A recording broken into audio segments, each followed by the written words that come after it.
Hello again, and this is Volunteer Appreciation Week, and today I have Gary Schrock with me, and he's going to talk a little bit about his volunteer efforts.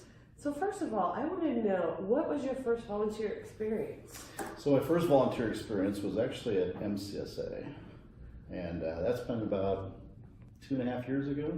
Okay. And so, you know, I go in on a weekly basis and just kind of have a cup of coffee with the guys and with the residents, and just have a chance to talk. So I have no agenda. It's just whatever they want to talk about. So I was there this morning, in fact, and just had a good conversation. Well, good. So, how long have you been volunteering then? For 2.5 years? About 2.5 years, yeah. Okay. And then started getting into other organizations. So I'm with Flickinger Learning Center at the Madison School on Monday afternoons, and just it's a lot of fun. I mean, I just get to hang out with, you know, second, third graders and watch that excitement of them learning different things and accomplishing things that they didn't necessarily think they could. Yeah. And so it's been a lot of fun. Yeah. What makes you want to volunteer?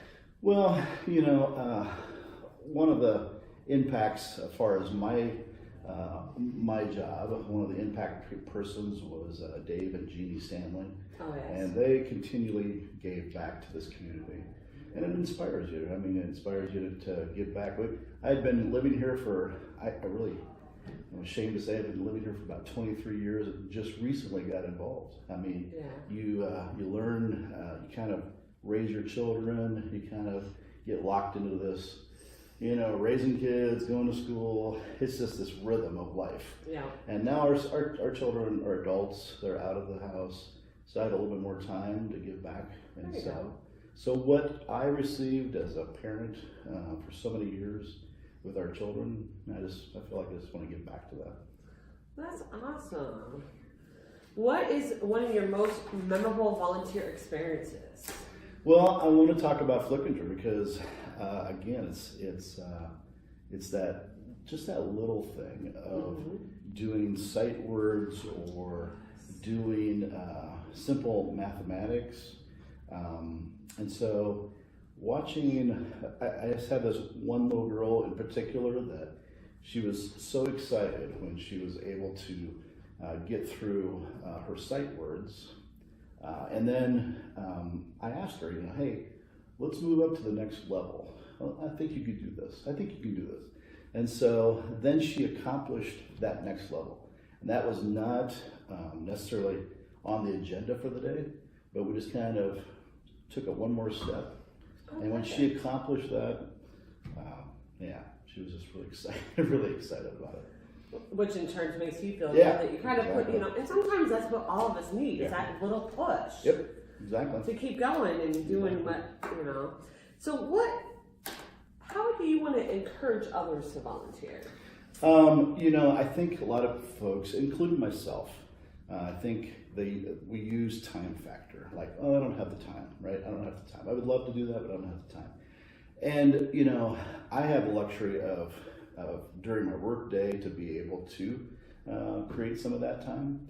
But there are many other opportunities around town to donate some of your time and skills into volunteering. I mean, I think of the Big Brother Big Sister program at the Community Y. That's only 1 hour a week? Yep, 1 hour a week, and that could be really any time during the day. So United Way we go off of the Give, Advocate, Volunteer. So there's always some way that you can give to our community, and it could be giving funds or material items that an agency is in need of. It could be helping advocate, you know, helping spread the word about an agency and what they do, or it could just be volunteering for those agencies. Yeah. So I'm glad to hear that you give that advice. So. Yeah, in the past too, we've given material things too. I mean, things that again, we had children, but hey, you know, a 23 and a 25-year-old don't fit in clothes anymore, right? To a certain age. And you can give those, you can forward those on. We'll forward those on in some fashion. So. Well, Gary, I'm very excited about your volunteer opportunities. It sounds like you volunteer a lot in our community, and we're thankful for that. And with this being Volunteer Appreciation Week, I wanted to let you know we appreciate you. Yeah, thank you. Any last words you want to say? Well, I mean, I appreciate your kind words, but at the same time, again, I go back to those children at Flickinger, the residents at MCSA. I volunteer a little bit of time at Salvation Army, and so you feel like you're giving, right? But I tell you what, as you volunteer, you actually receive so much more. And so I just really appreciate that. Walking out of someplace thinking, man, I walked in feeling like I was going to give, but I feel like I've received so much more. So Exactly. Yeah. Thank you for your time. I appreciate it. That's all for this week.